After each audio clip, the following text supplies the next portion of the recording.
नमस्कार, मैं Kamlesh Kumar Rai Uttar Pradesh power corporation limited से संबंधित 18 श्रमिक संगठनों के द्वारा संघर्ष समिति के बैनर तले अपने 15 सूत्री मांगों को लेकर 29 नवंबर से बेमियादी हड़ताल शुरू किया गया है।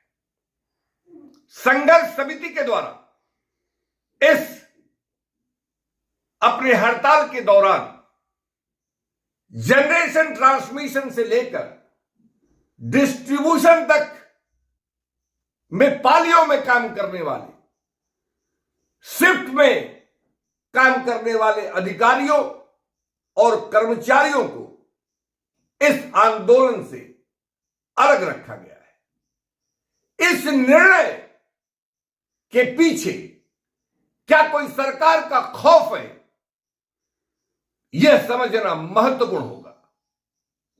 आखिर वह कौन सी स्थिति जरूर बनती है जिसके चलते संघर्ष समिति का नेतृत्व सरकार से आर पार की लड़ाई लड़ने से गुरेज कर रहा है।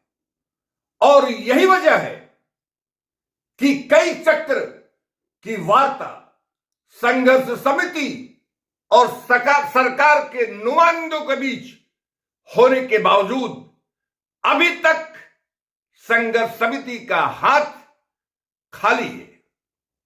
पिछले दिनों अपर मुख्य सचिव ऊर्जा और ऊर्जा मंत्री के साथ संघर्ष समिति के नेतृत्व की चर्चा हो चुकी है, लेकिन लगभग वार्ता असफल बताई जा रही है। जानकारों का कहना है कि संघर्ष समिति के द्वारा जिस ढंग से वार्ता में 15 सूत्री अपनी मांगों पर जोर देने के साथ साथ चेयरमैन एम देवराज के खिलाफ मोर्चा खोला जा रहा है, उनकी स्वेच्छाचारी रवैये और तानाशाही शैली पर गंभीरता से सवाल उठाए जा रहे हैं। यही वजह है कि चाहे अपर मुख्य सचिव ऊर्जा हो या विद्युत मंत्री, दोनों इन स्थितियों से अपने को अलग रखना चाहते हैं।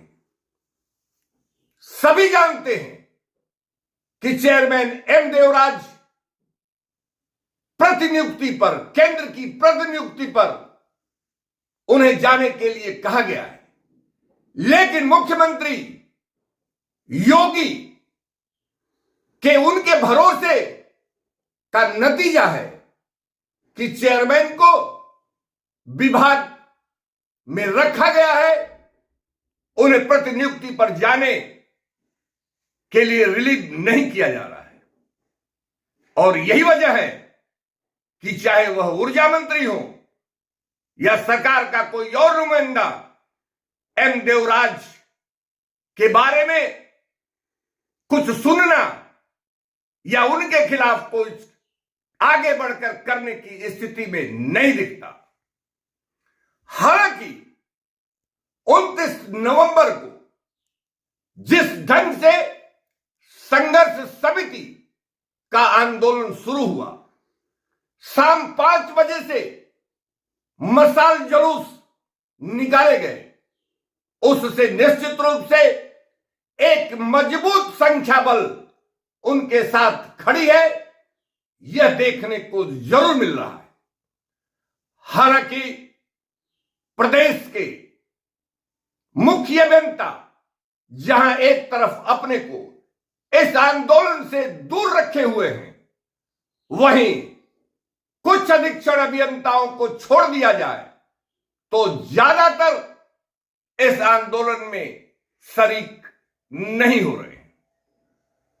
वहीं दूसरी तरफ यदि पूर्वांचल डिस्काम की बात करें तो पूर्वांचल डिस्काम प्रबंधन को यही अब तक साक्ष्य नहीं मिल पा रहे हैं कि उनके कितने लोग हड़ताल पर गए हुए हैं, जबकि पूरा डिस्काम बंद है। कहीं भी कोई काम नहीं चल रहा है। बावजूद इसके पूर्वांचल डिस्काम के डायरेक्टर एडमिन ने उपभोक्ता मंच के एक सवाल के जवाब में बताया कि उन्हें 3 अधिशासी अभियंताओं और 2 अधीक्षण अभियंताओं के हड़ताल पर जाने के साक्ष्य अभी तक मिल पाए हैं और ऐसे अधिकारियों के विरुद्ध उनकी सैलरी काटने के आदेश दिए जा चुके हैं। यह भी एक हास्यास्पद स्थिति जरूर मानी जा सकती है कि क्या इस तरीके की सोच, जबकि पूरा डिस्काम बंद है, कोई भी ब्रेकडाउन अटेंड नहीं किए जा रहे हैं, रेवेन्यू रियलाइजेशन तो दूर की कौड़ी है। ऐसी स्थिति में डिस्काम के पास कोई साक्षी ही मौजूद नहीं है कि लोग हड़ताल पर गए हुए। ऐसे में एक कहानी याद आती है, राजा और उसके हाथी की। राजा का एक हाथी था जो अस्वस्थ था। राजा ने इस हाथी की देखभाल करने वालों से कहा था कि इसकी देखभाल की जाए, लेकिन यदि यह आकर कहेगा कि हाथी की मौत हो गई तो उसे फांसी की सजा दे दी जाएगी। हाथी अस्वस्थ था और इसलिए कुछ ही दिन बाद उसकी मौत हो गई। लेकिन सवाल यह उठा कि यह बात राजा के सामने कहने कौन जाएगा। बिरबल की सलाह पर देखभाल करने वालों ने राजा के सामने जाकर कहा कि हाथी न तो खा रहा है, न तो पी रहा है, न उठ रहा है, न बैठ रहा है, यहां तक कि उसके द्वारा सांस भी नहीं ली जा रही।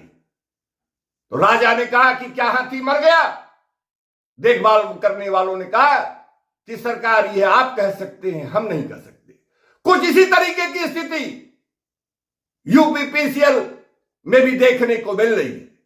प्रबंधन में बैठा कोई भी ओहदेदार या आंदोलन से अलग रहने वाला कोई भी उच्चाधिकारी यह कहने की स्थिति में नहीं है कि आंदोलन गंभीर है, आंदोलन से गंभीरता से निपटने की जरूरत है, इस पर चर्चा तक नहीं हो रही है। पिछले 30 नवंबर को चेयरमैन एम देवराज के द्वारा शाम 6 बजे किए गए वीडियो कॉन्फ्रेंसिंग में हड़ताल की स्थिति समझने और उससे निपटने के उपायों पर बात करने के बजाय कार्यों की समीक्षा जिस ढंग से करने की बात कही जा रही है वह निश्चित रूप से समझ से परे। कुल मिलाकर आंदोलन गंभीर है और ठंड की मौसम में पूरे फीडर प्रदेश भर के लोड कम होने, फीडर आधे लोड पर चलने के बावजूद तमाम जिलों में छिटपुट ब्रेकडाउन की घटनाएं देखने को मिल रही हैं। आने वाले दिनों में अगर समय रहते प्रबंधन और संघर्ष समिति के बीच समझौता नहीं होता है तो जानकारी के मुताबिक संघर्ष समिति व्हाट्सएप ग्रुप से अपने को अलग करने के साथ साथ मोबाइल फोन भी स्विच ऑफ करने के बारे में निर्णय लेने जा रही है। कुल मिलाकर विभाग की अर्थव्यवस्था जिस ढंग से तबाह हो रही है वह निश्चित रूप से विभागीय हित के विरुद्ध है और समय रहते इसके उपाय ढूंढने की जरूरत है। उपभोक्ता मंच के लिए आज बस इतना ही। नमस्कार।